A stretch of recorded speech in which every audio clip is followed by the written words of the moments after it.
The advice and opinions expressed by the host of Autism Live and her guests are meant solely as suggestion and should not be in any way construed as child-specific advice. Any choices you make in determining your child's treatment are completely at your own discretion.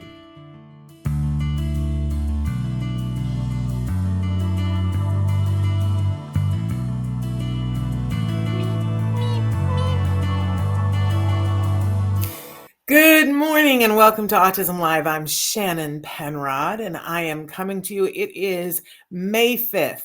First of all, I want to say happy May Day to everybody. I want to say May the 4th be with you. A little late, but they're all the same. We are live right now. The year is 2025, in case you're checking, because you're like, why is she doing this from home? Let's remember that we just moved and we're completely moved.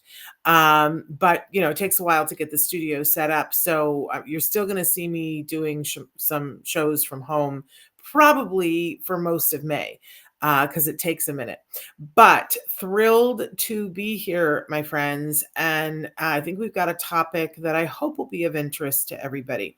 I want to say that we're live right now on Facebook, YouTube, Twitter, and a bunch of other sites. And our fabulous Chris Desmond is going to be showing you different ways that you can connect with the show, because we do the show in lots of different formats. We're trying to be able to find you and people like you who need this information for free. That's really the long and short of it. And if you watch the show, you know that our mission here is to provide information and inspiration to that larger autism community that starts with individuals on the spectrum, but includes everybody who loves them, right? That's who we're here for, of course. So we try to be accessible because we know you have different preferences for watching and listening. So we have the Autism Network has two very robust YouTube channels. And if you like listening and watching at the same time, please head over there, because we have over 14 years of content on Autism Live on YouTube and on Ask Dr. Doreen on YouTube. So check us out there. But then we're available in so many different places. You can be watching, some of you are watching us right now live on Facebook. You can be watching us live on YouTube as well. But we're available as a free download as a podcast, audio only. And we know, because you guys have shown us and told us, that for a lot of you, that suits your very busy lifestyle. And we love that. So you should be able to find us wherever you find your podcasts as a free download. I can't tell you what an important value that has been to us over the last 14 years. We've had so many people who have come in and said, oh, you guys could be making so much money if you just charged people for the podcast. And we're just not interested in that. It just isn't a way that we think. We're always about having it be fair here. And we know if you're looking for content to help yourself or someone you love on the spectrum, you have other things that you need to spend your money on, right? So we make it a free download, but we have to be able to pay for what it costs us to, because it isn't actually free. When you download, it has a cost to it. So we defray that cost by allowing sponsors to put advertising on our podcast. If, as you're listening to the free download and it pops into a commercial for, a limited amount of time, I hope that you will weather that and embrace it and go, they paid for this, so I don't have to. But if it really tears your ticket, and I know for some of you it does, because it interrupts the flow on the treadmill or whatever it is that you're doing, you do have an option for a very low cost to get it ad-free. And that's very simply, you go to glow.fm/autismlive. And when you pay, it's $5 a month. And when you subscribe, what's nice is you get everything that we do directly into your inbox. And I mean everything the Autism Network does, whether it's Ask Dr. Doreen, whether it's Let's Talk Movies, certainly if it's a parent to parent like today, or a typical Autism Live show where we're interviewing experts or individuals on the spectrum, it goes directly in your inbox and there's no ads and you can listen at your pleasure and you never miss anything. So that's $5 a month. It's actually cheaper if you pay for it across a year, because there's a charge for charging your credit card that they don't charge you if they only do it once. So there you have it. That's available to you too. But the chat is open right now and I can see it. And if you guys want to send in questions, what I like about this format is that I don't even have to look down. It's like in my face if you guys send a question, so that I can respond, and it aggregates all of them: Facebook, YouTube, every place that you guys could be watching. So, what are we talking about today? Oh my goodness, you guys. Um, I'm just going to say to you, there's a storm right now, right? I think we all feel it. And April is always a little bit of a storm anyway, but there's a lot of stuff going on right now. And it can be very hard to weed through all of it for what's fact, what's fiction, what should we be doing? What shouldn't we be doing? It's very hard. It's a very, very confusing time for a lot of people. And I'm hearing from a lot of you about a lot of different anxiety. So, I want to try to cut through some of that and just give you some research facts and some things that you can do today that could improve your health and your child's health. So, we're going to be talking about toxic load on your body. That we're all exposed to toxins every day. That's just a fact. And some of us manage it better than others. And our kiddos are exposed to toxins every day, and some of them manage it better than others. So I'm going to give you 10 tips today about toxins. And this is not meant to be, I would just say to you, take what is useful to you, and anything that you change is helpful. Any amount of lowering your toxic load for you or your child is going to help your health. There is no way to completely lower all of it. That's just not possible. So we're not shooting for that, right? So this is just a very common sense approach to here are some things that you can do.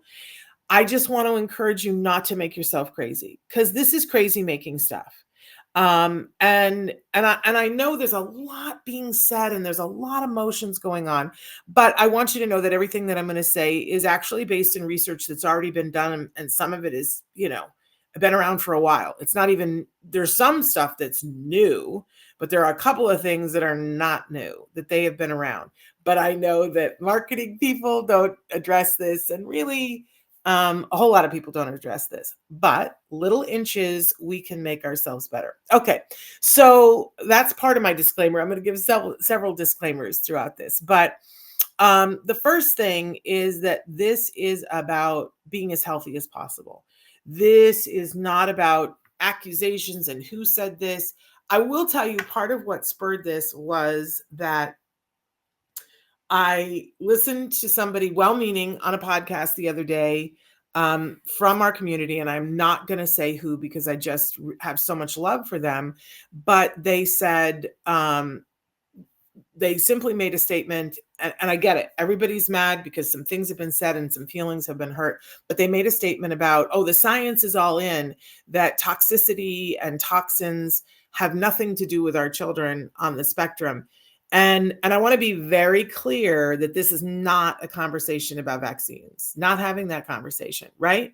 But I do want to be clear that that statement was not accurate, that there's new research saying that, of course, if you think about it, our children are human beings with their own ecosystems. So, of course, things in their environment have an impact on them. We always say garbage in, garbage out, right? So what a child is breathing, what a child is drinking, what a child is eating, what they're exposed to, of course, it has an impact on them, and it has an impact on their brothers and sisters, and it has an impact on their parents and their grandparents, because they're people. And we know that for many of them, their immune system can't handle a whole lot of toxins. There's an expression in some of the scientific community talking about tilted, that if you have so much of when you've reached the point where your body can't handle the toxins anymore, that other things will happen. And we're seeing, and research bears this out, you guys. So that we're talking about getting healthy. That's all we're talking about here. So I just want to keep saying that. But then I also want to say that the information that is included in this presentation comes from a bunch of different places. And in particular, if you did not watch it, last month we did a show called the P2I panel. And I really want to encourage you, because we had a lot of really respected people on the panel who were talking about the P2I research. They were talking about the ECHO research and the PROTECT. Those are code names for longer things, but it's the name of the study. So I put it that way so you could Google it to find out what these studies found. But I'm going to give you some of the things that they suggest because of their findings. I'm also going to show you some stuff that comes directly from the Environmental Working Group, who's been doing a lot of research on the things that are in our food and in the things that we put on our bodies and what that may have to do with our health. But I do want to point out the two of those studies, ECHO and PROTECT, were NIH funded. And we have some information also from the CDC. So this is not my opinion. These are things that we've gleaned from the research that would be helpful if you reduce them in your life and in your child's life, because we want our children to be as happy and healthy as possible. So got 10 tips for you. But I don't want you to feel like you got to run out and do all of these to the nth degree. I just want to give you the information. If you'd like to reduce this, and here's why it might be a good idea, here are some ways that you can start. But none of us need to go down the rabbit hole. Okay? All right, let's get started. So not in any particular order, but if you watch this show that I'm a real big fan of reducing the pesticides in our children's diets and in ours too. Now, I love to garden, and I think years ago I had some questions, and I listen to a lot of different mainstream news, and I watch a lot of different mainstream news. And from what I was hearing, it was like, organic didn't really make that much of a difference. And I thought it was just this poo-poo shishi thing that people were paying for organic, because I belong to the mindset of, if there was really a problem with the pesticides, then, it would be hurting us in a way that's visible. And, I look at, I was a kid that we had a can of, I don't even want to say product names, but we had a can of bug spray everywhere. And if you saw a bug, you sprayed that bug until it was covered in the bug spray and the bug died. Right. And I'm a fan of words, and pesticide means, side means kill. So I was under the impression that pesticides kill bugs, right? Isn't that what we all think? But there's a whole class of pesticides that, especially one called organophosphate, that is particularly not good for human beings because it is a neurotransmitter disruptor. Let me say that again. It's a neurotransmitter disruptor, and it doesn't actually kill bugs. What it does when it's sprayed on bugs is that it disrupts their neurotransmitters, so its brain can't necessarily talk to its body. And if you put just a little bit of pesticide on it, it distracts it, and it gets confused, and it's having trouble coordinating its movements. And what happens is that the bugs starve to death because they forget to eat. It kind of makes them lose focus on what keeps them alive. Okay, well, that's heinous, right? And by the way, if you spray a bunch of bug spray on the bugs, it paralyzes them because it disrupts so much that the neurotransmitters can't talk to the legs. And first, the legs move like a lot, way too much. And then it locks up and it freezes them, and they're paralyzed. And again, they starve to death. So what does this have to do with our kiddos? Well, they started doing research in 2011. They started publishing research in 2011 showing that if you took the urine of children and measured the amount of pesticide in it, that it directly correlated to their ADHD symptoms because it didn't allow them to focus. Now, I don't know about you, but when I first read that in 2011, a shiver went down my spine, and I went, oh my goodness, we have so many kids who have ADHD and ADHD-like symptoms, and we have so many children on the autism spectrum who are having trouble focusing. Is this part of the problem? And the original research findings in 2011 said, we see that there is a correlation between this behavior and the amount of pesticide load in their urine. We need to further look at this. Well, quietly, there have been a few studies that have looked at this, but you can imagine how unpopular this was for companies who make pesticides. And there have been some lawsuits, and we've all heard about it now, right? That there are companies that are being sued, and there are class action lawsuits about all kinds of things, including cancer. But after I saw that first original research, I went, okay, I'm a parent with a child who isn't focusing. So we're going to reduce our pesticides in our diet. We're going to see if we can do that. And I want to encourage you. I think this is a path that's worthwhile taking. It used to be when a child was diagnosed with autism and a parent would come to us and we would talk about diet, the first thing that we would talk about is maybe doing a gluten-free, casein-free diet, because for some kids, that is a big game changer, but it isn't for everybody. So it's not across the board. So it's a lot of effort, and it wasn't making a big difference for everybody. But for the people it was making a difference, it was making a great difference. But what we also noticed is that, and what I certainly noticed, is that for anybody who was lowering their pesticide load, we were seeing that all of the kids were having a difference in their ability to focus. Now, that hardcore research? That's anecdotal, but there is hardcore research to show that it does impact your child's ability to focus. And so many of you write and say, this, I would like for my child to be able to focus more. Now, I want to switch to talking about teenagers and adults on the spectrum. And I want to talk about teenagers and adults not on the spectrum, because I do not have a diagnosis of autism, but, sometimes I have a really hard time focusing. And so my son and I embarked on a diet that was reduced in pesticides. Now, what I found out, and what I'm going to share with you, if we can go back to the slide, Chris, is that the Environmental Working Group every year puts out a list of the dirty dozen and the clean 15. Now you'll notice it's 2025 and I'm showing you the 2024. And that's because they put out their list. It should be coming out soon, but they put out a different list every year because every year the pests are different. So the farmers use different pesticides. So you will see things go on and off the dirty dozen list and things go on and off the clean 15. Very simply, and you can go to ewg.org, environmentalworkinggroup.org, and be checking it out to see what is on that list. But what this suggests, and what I love about this is EWG says that, you don't have to change everything.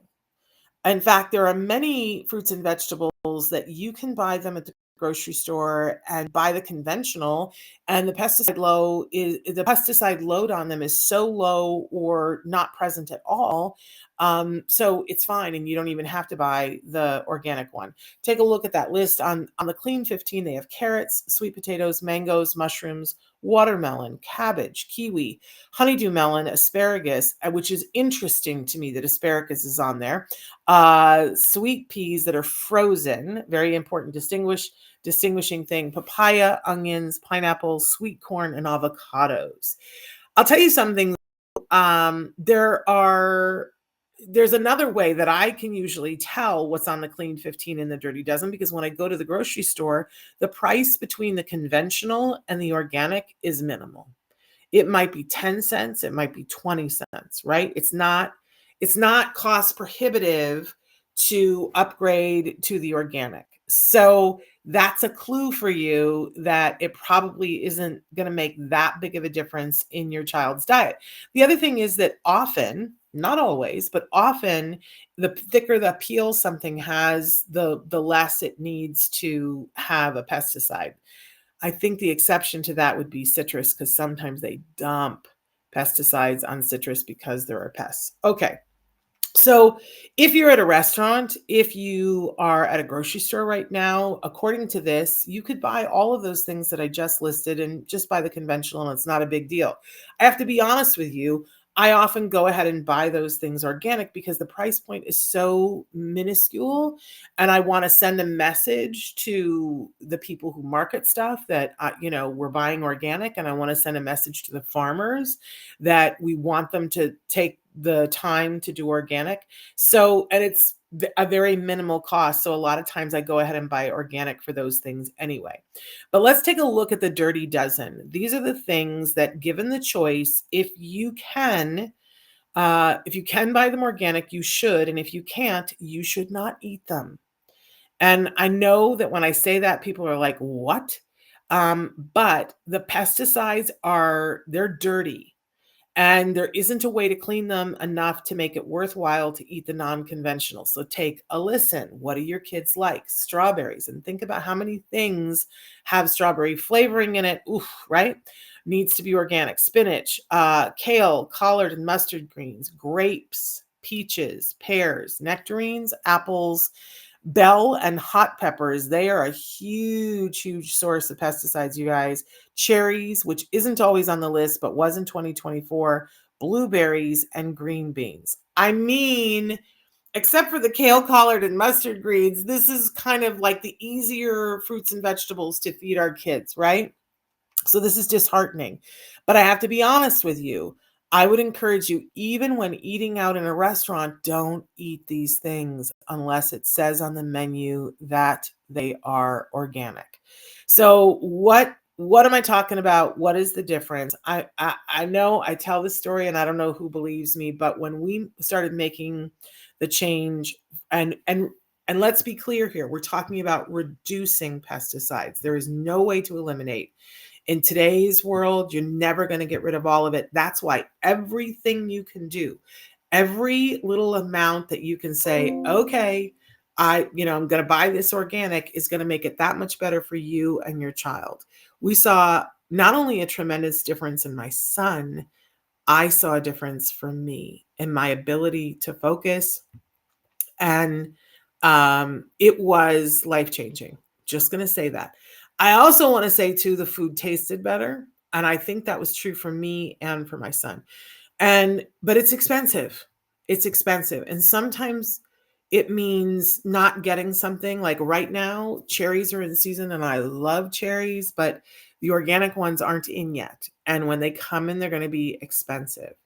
I have a solution for that. Because I love cherries. We buy frozen organic cherries at Costco, and they're so much cheaper at Costco than they are anywhere else. And that makes it possible for us to have cherries. Costco, in fact, has a lot of, I've seen recently that they're kind of slowing down on it, and I don't want them to, but they have a lot of products that are organic, both in their fresh vegetables, but also in their frozen fruit and vegetables. So I offer that up to you. But I also think that it makes a tremendous difference. And I think it makes it across the board. Is it a pain in the neck in the beginning? A little bit. I have to say to you, even places like Walmart have started carrying more organic products. Is it going to cost you a little bit in a time when groceries are going up through the roof? I get it.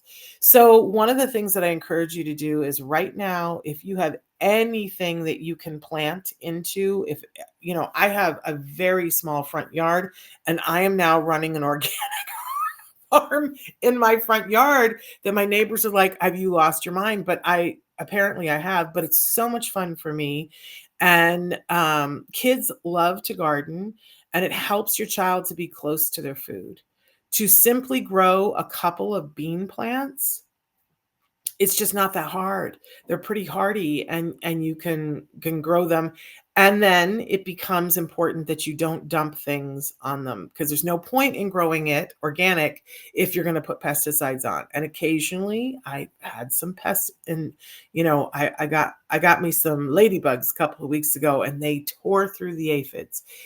Nature is amazing. And now I have bees in my yard that are pollinating things. It's a really, really fun thing. If that's not your bag, shop around, find the place. But I do see that, for instance, Costco I can get more organic at Costco than I can at my local farmer's market, which is just, I mean, it makes me sad.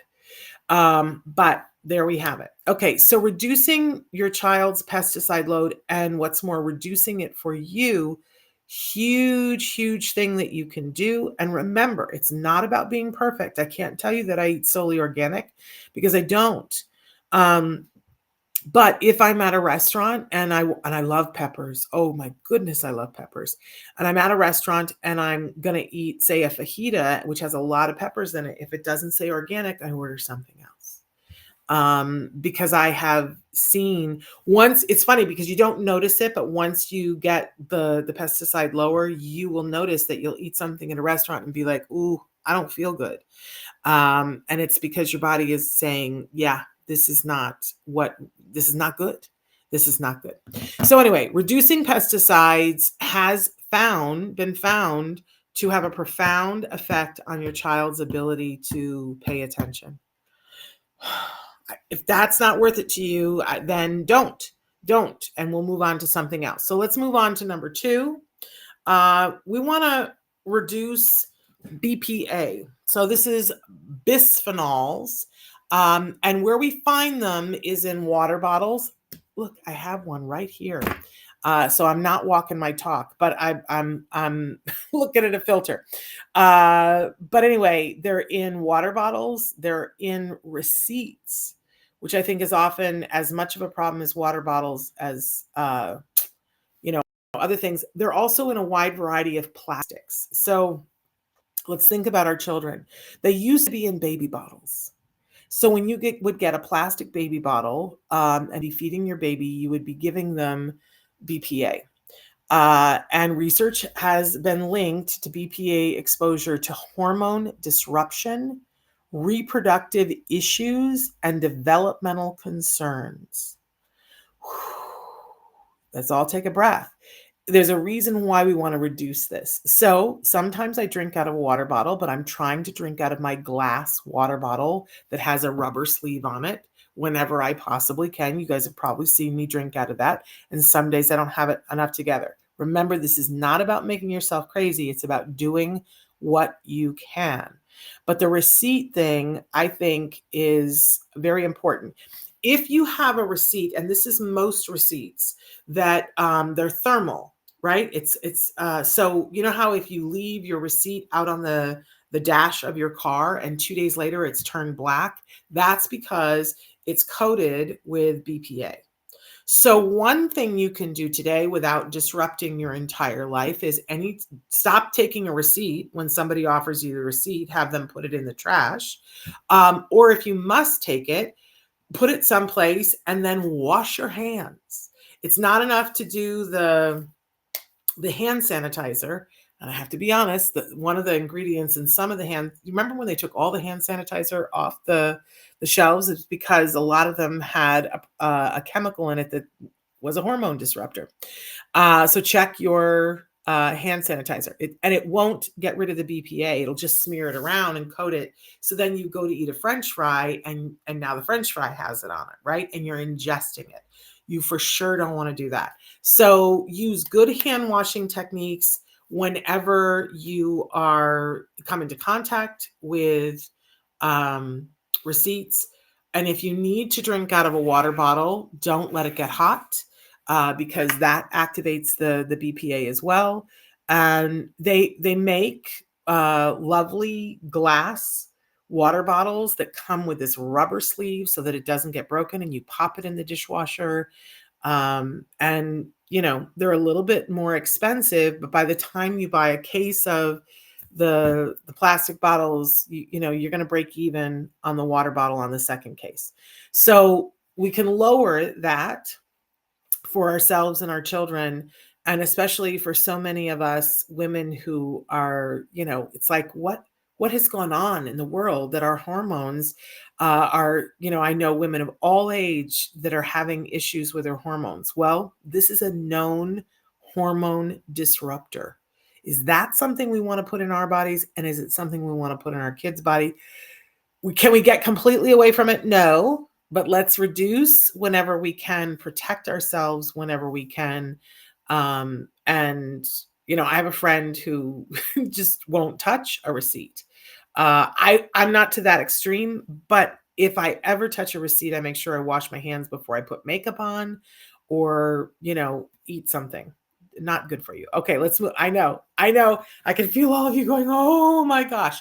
Just remember, we're just about reducing to get healthy. You don't have to do it all. We're getting healthy. Okay, let's go on to number 3. We're going to adopt cleaning strategies that are a little healthier and reduce the use of cleaning products that contain toxins. Now, I could go through a bunch of different chemicals, but we'd never get to the end of it.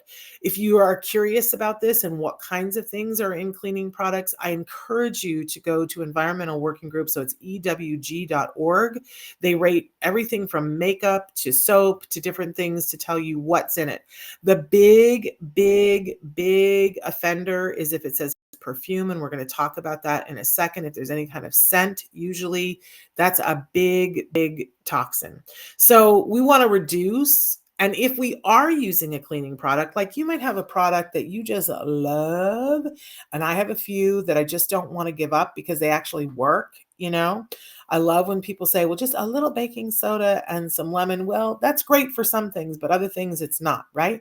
But if there's something that you really want to use, then it becomes about protecting yourself, making sure that you're wearing plastic gloves and wearing a mask while you're using it and ventilate the area well, right? You could just do that and keep using the things that you're using, but you can also make an effort where you can to reduce some of the different things and be reading the labels. But if it says perfume, it's going to have some icky stuff in it, more than likely. I know. We like our smells. But remember, reducing, protecting, ventilating when it comes to cleaning products. And I got to say, one of my favorite things that I discovered after I started to go, what's in all the cleaning supplies? And you have to clean up really well after it, but I do love a good magic eraser. Oh, hello to the magic eraser because it can clean up some things that even heavy duty toxic products. And if you clean up, because sometimes it leaves a little grit. If you clean up after it, you're doing well. Okay, moving on to our next one. Yeah, now we're going to start talking about the PFAs. These are what they call forever chemicals. It's per and polyfluoroalkyl substances, and it's in a lot of stuff. Take a look. It's in fast food containers. It's in the foam this is what a lot of people are dealing with, this and so much more from the fires, because it's in fire extinguisher foam. It's in a lot of, but not all, nonstick pans. You can now search and go and say PF-free nonstick pans, and there are a couple of brands that, they made the pledge and they don't have PFAs. It's in a lot of eye makeup. It's in paint, and look, it's in shampoo. Now, it's very easy to find PFAs. I also want to say too that I've been noticing it's in a lot of clothing that is considered water resistance. So when we're going to buy a raincoat for our kiddos, we're encasing them in forever chemicals. And they're called forever chemicals because there's no known way of getting rid of them. And so a lot of what we're wearing, a lot of what we're exposed to has this. Let's take a look. Exposure to PFAs has been linked to various health risks, including cancer, hormone disruption, and reproductive harm. Who do we want to send our kids off to school and wrap them in something that is full of this? I think not. You can make yourself crazy about this, or when you're shopping, if you're getting any of these kinds of substances or something that's fire retardant or waterproof. I was trying to buy some cushions for my patio, and let me just tell you, there are products and there are brands that have just said we are not going to use PFAs, but there's a lot of things that it's just soaked in it. If you are spraying a product to make it so that it's stain resistant, yeah, you've just sprayed PFAs in your home. So be careful. And remember, it's about reducing, because that's the direction we need to go in. I know, take a breath. It's a lot. Let's go on to the next one because we have 10. Okay, so one thing you can do is prioritize clean water for drinking. Now, this would seem to be a really easy thing to do, but it isn't always. There are tests that you can do for your drinking water. I think that for most people, one of the things that we've used a variety of different filters in our home. And there are filters, by the way, that you can do for whole host filtration. And we'll get to that in just a second. But a lot of people I know use some sort of water filter, whether it's attached at the sink or it's something that you pour it through the filter. I know a lot of people that are doing that. It just becomes critical when you know how it just seems so overwhelming when you're looking at the filters and it says, well, this gets rid of this and this gets rid of this.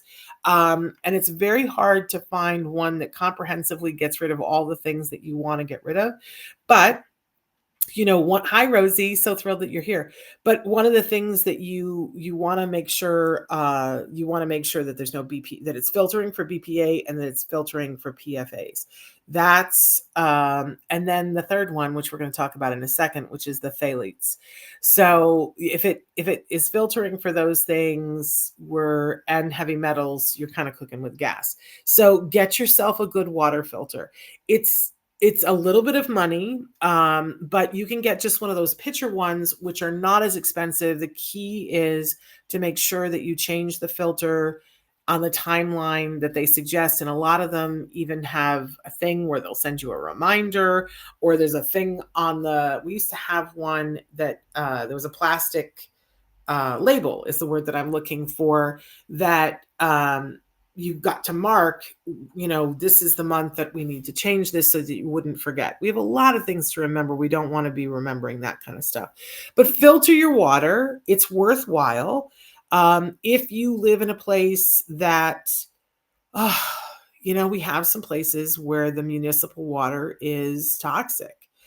And I got to be honest, because then what happens is they bring in a bunch of bottled water. We have to be fighting legislatively to have clean water, at least water that we can filter enough that it can be clean water. Like, what a crazy statement, right? Okay, so on to the next one, which is the other part of it, which is ensuring that you have clean water for bathing, because this is something that I have known about for a long time. And I remember how many years ago, a friend spent the money to have a whole water filtration. And she said to me, oh my gosh, my skin, my hair, my kids, it just, what a huge difference. But it cost her. Now the price of that has gone down quite a bit. And now there are a lot of shower filters that are very cost effective, but you have to change them on a regular basis. They're not necessarily the prettiest thing, but this is really what I have been looking at, because it's like the next frontier for me. One by one, I'll focus on one of these and go, okay, this is the one I'm going to work on this year or this month, and I'm going to reduce this. But this is the next one for me, is getting a shower filter. So maybe we'll do a review of some of the shower filters. But I've had so many friends who say that it's night and day for their hair and their skin and how they feel. So I'm sort of driven to it because the city has been changing our water pipes. Our water pipes have been in place since 1940 in the street. I'm talking about the city and not our house. And that just has brought up some things for me. And I thought, oh, I'll bet there's some things in there that I don't want on my skin, and I'm a child's skin, So you can check those out to see what they filter and how they filter, but you just attach it to the pipe. I haven't done it yet, but that's what I'm looking at right now. Okay. Moving on to our next one, because I think then we get into the phthalates. This is an insidious little thing because it's in a lot of stuff. For instance, if you're not careful, it can be in your nail polish. I don't know if you guys know this, but most nail polish is so ridden with chemicals, and your nails are breathable. And when you first of all, when you're covering them, you're covering a way that your body releases toxins, but looks great, right? Can we all agree? But then when you put certain chemicals on there, you are putting yourself at risk for a bunch of things. Now, do they make nail polish that is free from all of these things? Yes, they do. But you have to look up. There's a set of nail polish that's 5 free, and I think there's 7 free and 9 free, and they'll list what they're free of. And the major brands have them. They just mark them higher, right? So take a look. And they make beautiful colors, my friends. So it's worthwhile to check that out. And if you're going to get your nails done, ask the person, do you have anything that's 7 free? I think there's, I know I have some 7 free, but I think there's 9 free now too. Another big culprit for the phthalates is shower curtains. You know how we get those shower liners that are plastic? Oh, yeah. You could do all the filtering of all the water and then have that shower curtain, and you're putting this into the air to breathe. This is not a good chemical. It's in a lot of cosmetics, and this is the one that anytime you're using a product that has fragrance, it's pretty safe bet that you're putting phthalates into your laundry, into your clothes, into your home. It's not good for you. Studies have associated phthalate exposure with adverse health effects, including reproductive issues and potential risks to children's health. Right? It's worth reading the labels, my friends. It really, really is. So we're going to try to reduce, not eliminate, phthalates. There we go. So moving on to our number 9, we're going to reduce exposures to heavy metals. So this one's a little bit harder because sometimes it's where you live, right? Maybe I should have brought this up when I was talking about the pesticides too. If you're living in an agricultural community where you have farmers all around you, you can do the best you can with your food, and you're still going to have some exposure to the pesticides. Same thing with the heavy metals. If you're living someplace where near an industrial place, I mean, I live in a big city that's surrounded by industrial places, right? So I can make the decision to move, right? But who wants to do that? Or you can make the decision to reduce where you can. And I think what a lot of people focus on for heavy metals is seeing, is there a way that you can support your body's immune system and the methylation cycle of your body so that toxins can come in and toxins can go out. And the methylation cycle is the cycle that does that. And a lot of the way that your body takes in toxins and releases them healthily is through your skin. So take a look at your skin, take a look at your child's skin, and see, are you having skin issues? I didn't know this when my child was a baby, and he had one of the worst cases of eczema. It just looked like somebody had thrown oatmeal on him. He was a beautiful baby, but he would just break out in this eczema, and it was just like, what on earth, right? And I didn't realize until many years later that that was a clear sign that his immune system was struggling to allow toxins to move freely through him. So one of the things that we do is we try to shore up that methylation cycle. And one of the things that we know is that acetaminophen, which is a product that is very familiar to all of us,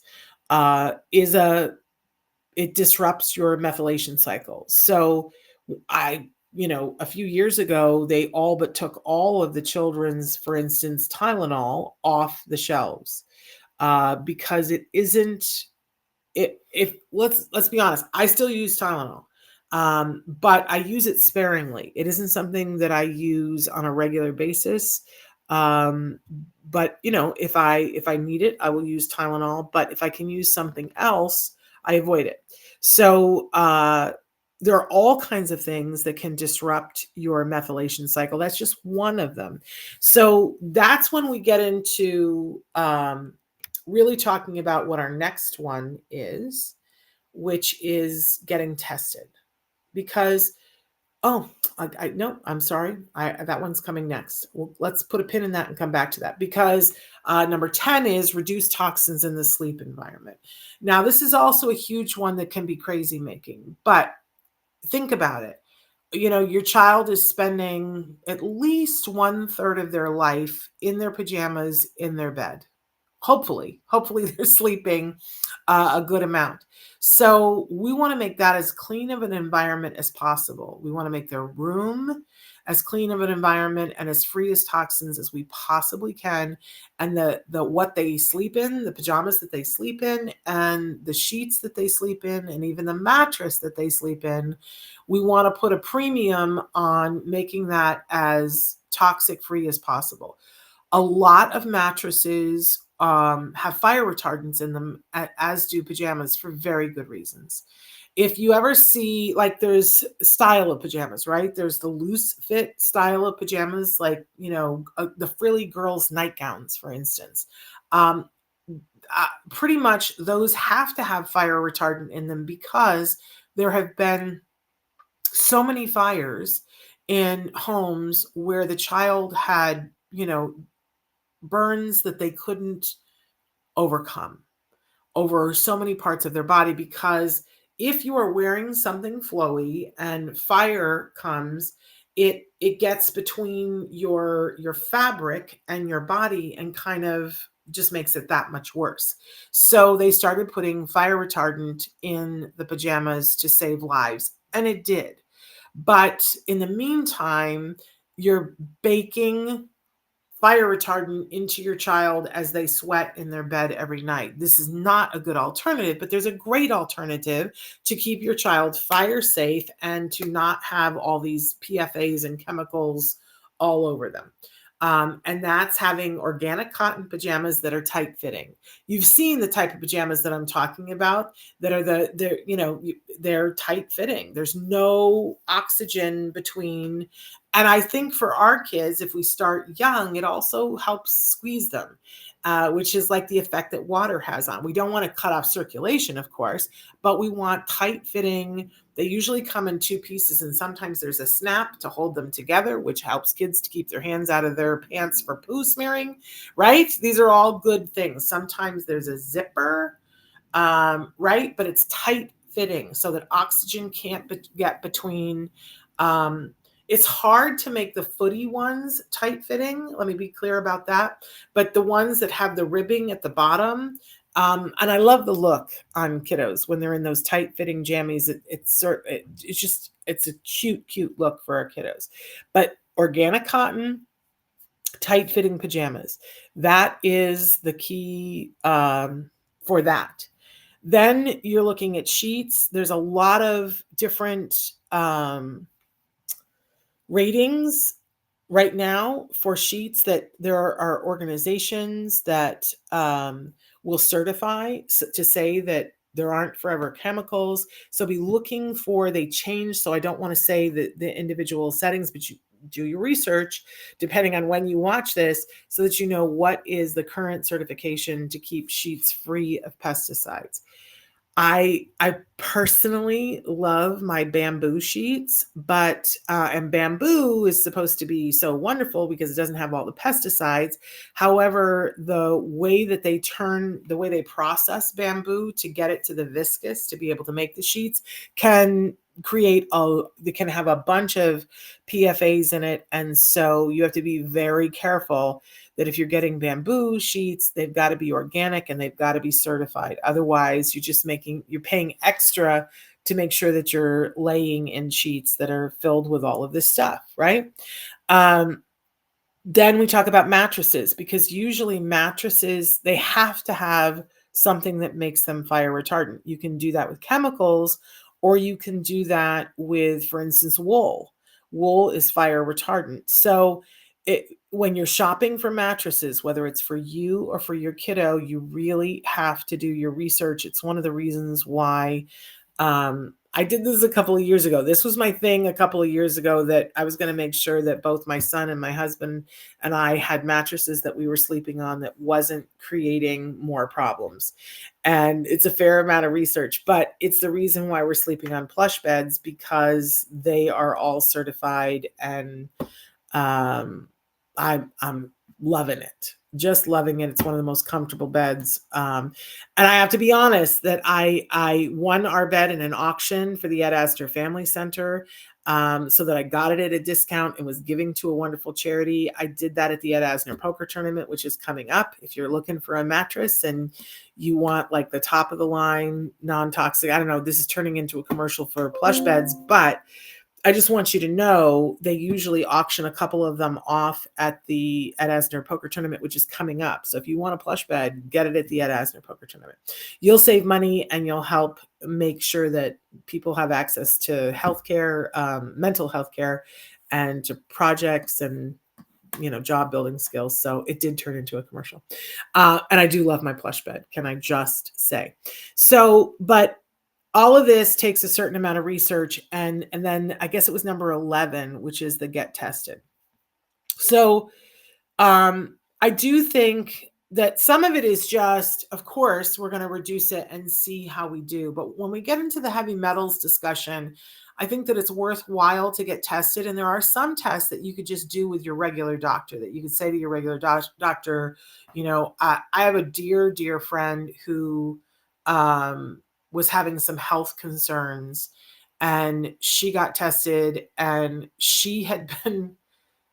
for 45 years, she had every day been having a tuna fish sandwich, and she tested high in metals. So she had to go through treatment with her doctor to help, clean her system and make sure that her methylation cycle was working, and all of those things. So you can get some testing from your local doctor, but it can be really hard to talk them into it. I know there are a bunch of companies that are about to start having some testing that's relatively easy. There's already some things that you can do online, that they send you the kit, and you're able to get tested and see where you are for metals, which is going to make what you do so much more targeted. I know we had Dave Humphreys on from Purity Labs, and they're getting ready to release exactly that kind of a thing that will do a broad spectrum of testing for all of those things. I can't wait until that comes, and obviously we'll let you know as soon as that comes. But there are other companies that are in the process of doing that, and there are some that are available now. You just have to look and see. But let's go on to the next slide and try to see if we can't put a button in this. It's all about doing what you can, because every little bit helps. So, it's that thing about how do you eat an elephant? One bite at a time. When I first started hearing about all of this, and I was very much in the mode of, my son was struggling to be able to speak. My son was struggling to be able to attend. My son was struggling to be able to communicate. And I just was of the mindset that I want to do everything I can to set him up for success. Now, I'm not someone who is ridiculously wealthy, and I don't have the ability. We always talk about, taping him to the wall to make him safe, right? I kid about that and say that I'd like to do that, but that's not what I want. I want him to be able to go places and do things and have fun and not constantly be worried about everything, right? I don't want that for him. I want him to be able to go out to dinner with his friends and not be worried about things. But we really adopted the attitude of, okay, what are we working on right now? And I certainly think that the organic thing, we saw a big bang for our buck when we went organic, for me and for my son. I couldn't talk my husband into doing it, but, I failed there. What can I say? But it was a couple of years ago that my son went on vacation with his friends for a couple of days. They just, went to the mountains to a resort and hung out. It was, I don't remember, was it at the beginning or in the middle of freshman year or sophomore year, but it was really, just an opportunity for them to go, and they, got vacation rental house, and they stopped along the way and got groceries. And he messaged me, and he was like, "My goodness, these people don't know anything about organic, Mom." and and he got all these organic things. So, and I thought, oh, that's a wonderful value that we've given him. But I also know that he's capable of standing. I've been there with him when he's like, okay, well, why don't they have an organic one? Well, I guess we're just not getting organic. And I've also been there when he's like, oh, they don't have an organic. Oh no, that's one that we have to have organic. We're not going to do that. And I've seen his focus be better. I've seen his language jump. I've seen, it's not, what my point is, it's not preventing him from leading his life productively. It's only helping him. So I think that that's a really great value to give our kiddos. And at different times, as I said, I focused on different things. Right now, I'm all about the shower filter because I haven't done that yet. I'm trying to figure that out. But in the past, I've gone through the thing where, I was like, all right, I need to do a deep dive to find what are the sheets that are going to feel great so that we don't minimize our comfort, right? I don't want to sleep on sandpaper. I don't know about you, which brings up another thing that I didn't bring up before. One of my newer things too is apparently the toilet paper that we have been using full of PFAs. So now I haven't yet found what toilet paper we're going to switch to, but that may be the next thing after the shower filter. Because if we can reduce it, why wouldn't we? And I do think it's important for us to reduce for ourselves, but also for our kiddos, because, it goes back to that thing that we've always said with Dr. Grampiche, that if you're trying to teach a child a complex thing and they have diarrhea, how's that going to go? It's just going to make it that much harder for them to learn, right? And in those formative years where we're trying to teach them a whole bunch of stuff, and we want their brain to be as malleable so that it can take in information and sort it and figure out what it wants to do with it, not malleable in the sense of trying to, brainwash them, not at all, but malleable in that it can take in tons of information and synthesize it. That's what we want. Then why wouldn't we try to remove things that are barriers to that? Like I said in the beginning, and I'm going to keep saying, it's all about being healthy. And I find that that's a value that so many of us hold very, very dear. How can I make the healthiest environment for my child? How can I make the healthiest diet for my child? How can I help them? So these are just some tips, but again, it's so easy to go overboard on it, right? Then we suddenly are like, oh, it's probably here on the bookshelf. There was a couple of years ago that I got a book. I don't see it off the top of my head, but I got a book that was all about lowering the toxins, and I was reading it, and I got about, 40 pages into it, and I went, okay, I got to put this down for a while. I got to go live and know that we're going to be okay. And then I just need to take small steps. That's what I want to offer to you. Small steps towards health. Maybe just pick one thing on the list of 10, right? And see if you can't change the dial. I'll tell you what else happens is that once you change one thing and you see that it has an impact, then it isn't so much of an obligation to do the next thing, but it's like, oh, well, if I can get that from this, then why wouldn't I try the next thing? All right. I'm sending you all hugs to be as healthy as possible.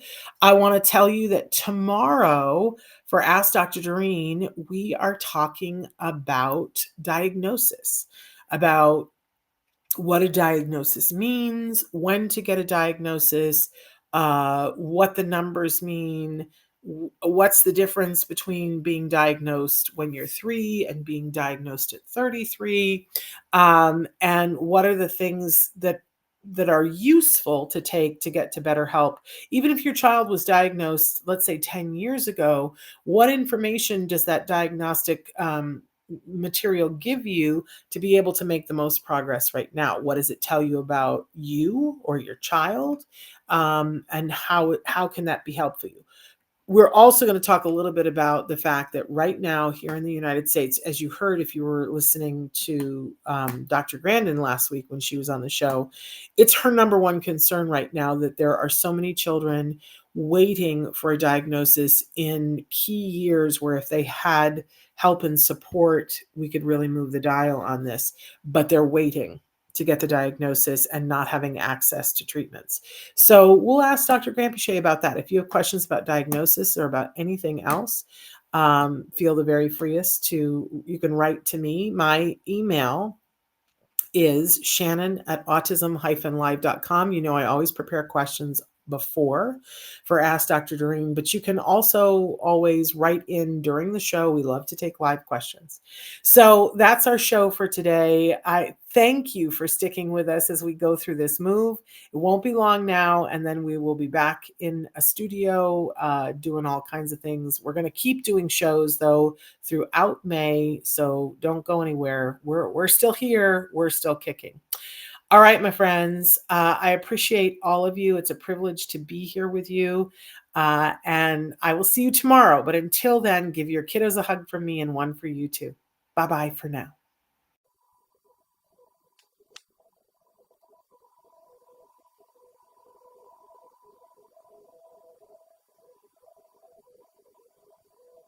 If you found anything helpful in this video, please give us a like. In fact, make sure that you smash that subscribe button on YouTube and give us a like on Facebook. You can also follow us on Twitter and on Instagram for important updates. And please download our free podcast wherever you get your podcasts. Thank you so much. See you next time.